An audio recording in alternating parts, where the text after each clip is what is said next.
Sea Glass House has really been a labor of love on a few different levels and really over a couple decades.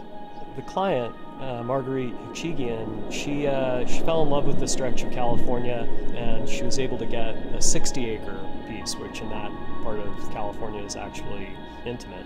For us, the dialogue between art and architecture was maybe as important as the kind of historical development or evolution of the glass house within art.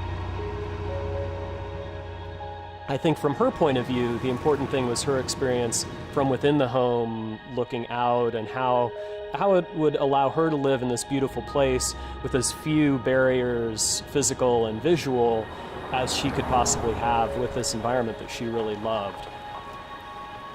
They do feel like installation art as much as they feel like architecture.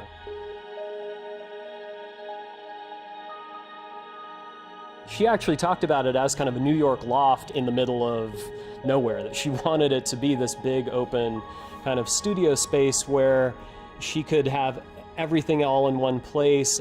But the unexpected part of it was actually the acoustic thing, that stepping into the house, all of a sudden you're in the landscape but not hearing it. Especially when there's intense weather out there, it's almost like being in the inverse of an aquarium somehow, so that you're in this kind of world and set off from it. You'll see that the actual palette of the house is really hyper-neutral.